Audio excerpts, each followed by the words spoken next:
akanunza kugira kwanza ngenda kubaza gwara muri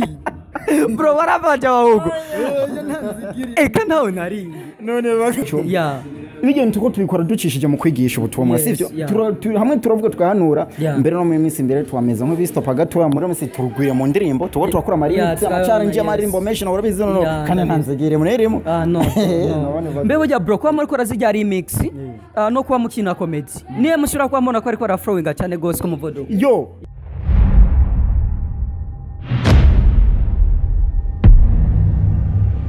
Yes, once again, arachari Edima Sama TV online in Burundi na sio mwingine ni Shaka Promoter aka Gifi Kinini kuri ya Kin TV Burundi. Cameraman achari waundi ni Pasi Crazy. Uko mwana museo tulikuwa na abantu batwenza bro. Mukabona ndiko natwega cyane mu nawe kabisa. Yes, mwana tulikuwa na abatipe abo muri wetu band niko no bivuga yes. Ni Pipiro Potesho. Ni Pipiro Potesho. Ni Pipiro Potesho. Pipiro Potesho. Yes, mukabona binchanze mo. Potesho Pipiro. Yes, Potesho Pipiro. Pipiro Potesho. Batagwe kungina ko comedy guys. Murabona ko ariko rangura ibintu cyari byo so bro. Pipiro Potesho. Ya numunsi ni Pipiro na Potesho twabonye Inyanza-lac muri concert ya iwacu Inyanza-lac. Bro reka ndibaze ko ari first time kuja ngaha iwacu Inyanza-lac.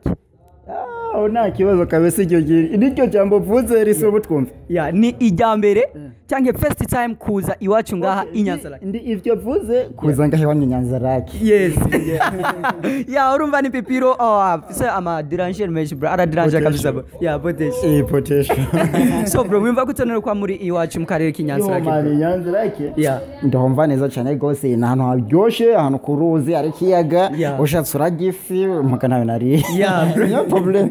nanzugirimo yego bro nawe habona gute Inyanza-lac Inyanza-lac ndahabona neza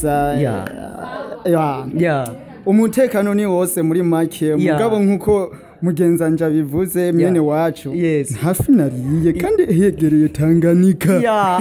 none bro numusi mwaje muri show iwacu Inyanza-lac ni wacu umona ko ari show imeze neza cyane gose yateguwe na Mega Dreams Entertainment kandi babajanye muri hotel imeze neza ndi baze bro ntimwidoze kabisa wapi kabisa ntwidoze kabisa mugabo re problem na problem mu mwakazi bro ndibaza imbere yuko show iza kurangira baba kore akantu kwanza nimuraja kuri stage ndavyibaza ego niturajayo mugabo akanunza kugira kwanza ngenda kubaza gwara muri bro baravaja wahugo eka nawe nari none bakawishurujya yes bro nakwa bikora neza cyane ko saba bahungu twabwadutse big up sana so bro muramaze kubaka izina cyane gose nga mu karere ka Makamba niko novuga ni strategy mwakoresheje nk'abakomedie beza cyane gose twemera bariko barabikora neza kugira ngo mubake izina biri hit mu mwanya muto cyane gose bro okay urabona kugira twubakira izina sikuvuga ati ngo twarenze kugira ibiki ngo twagiye kwa fumu turondera inganga tugirane hari impano imana duhaye tuvukana sivyo twakoze igikorwa kwimico gikorwa kimwe caba gihagishe imana twebwe inganga ya ni imana iguma ivuga tukuye hasi ikizana inganga ironda mwa twinganga yacu no witeka bro beshi bavuga yuko mwoba muri ko murakinisha imana canke system yanyu mwaza yo gukina nk'intumwa za Yesu muri kumwe nawe muri ko murakora ivyaha Pipiro na Potesho mubivuga ko iki canke n'igiki mwobwira abafanzi banyu gusa ntabyo hadukora ahubwo bijya birigisha niko no bivuga nta byaha birimo yego Potesho nawe ni kubibona ndabizi muri ko muragenda cyo comment zanyu moro Pipiro naho biraguca sivyo bro comment mushobora kwa muri ko muraronka zoba zivuga ko muri ko muracumura bro ndavyibaza giki wovuga cyaye gutso kwirego wana ikindyohe kabisa nibwo tara commentaire niko abamaze kunyinziriza views kandi bakabagiza subscribe kandi bakaba ntanzira uravyumva hama ikindi cyoco ibigeni tuko tubikora ducishije mu kwigisha ubutumwa sivyo hamwe turavuga twahanura mbere no mu minsi imbere twameza nko bistopa gato muri minsi turugwire mu ndirimbo tubo turakora mari challenge y'amarimbo menshi urabizi no kandi ntanzegere muneremo mbe burya bro kwa muri kora zijya remix no kuba mukina comedy niye mushura kwa mona ko ariko araflowinga cyane gose ko muvodo yo remix ziriko zira following uvuze following ziriko zira following ku muvodo kamuremure nukuri Potesho niko biri Potesho niko biri nkuko yabivuze niko biri zina followingwa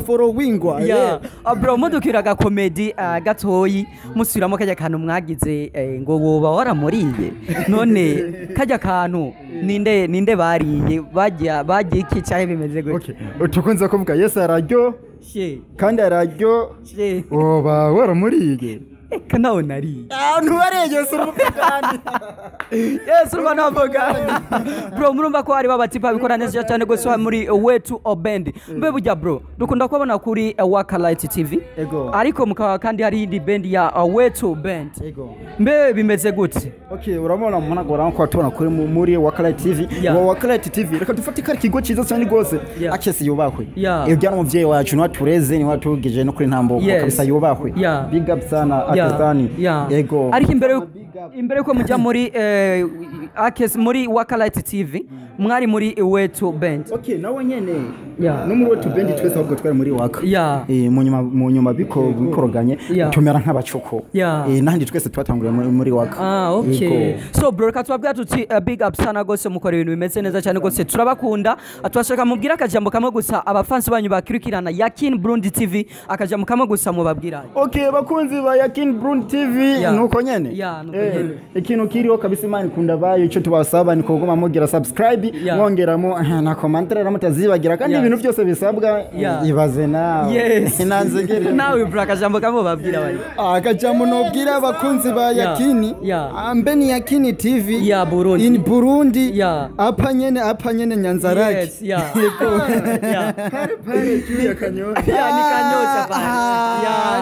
nakwibagiye ama bakunzi ba Yakini TV ndabashimira cyane gose ingufu mushira mu kudusupportinga mu bonyeza subscribe ndabashimiye kabisa pick up ndabashimiye bivuye ku mutima ikindi mwongere vyuze nagasore gatamuga karashoboye kanyeze ushima karakantu gashoboye gikorwa n'umuntu ativuruga murabe acandira guys batangiye kogwita guys bro reka tubanda ikiganiro turagirangije cyane gose babwa duti big up sana turakuna cyane gose nari kumwe na Pipiro and Potesho bye bye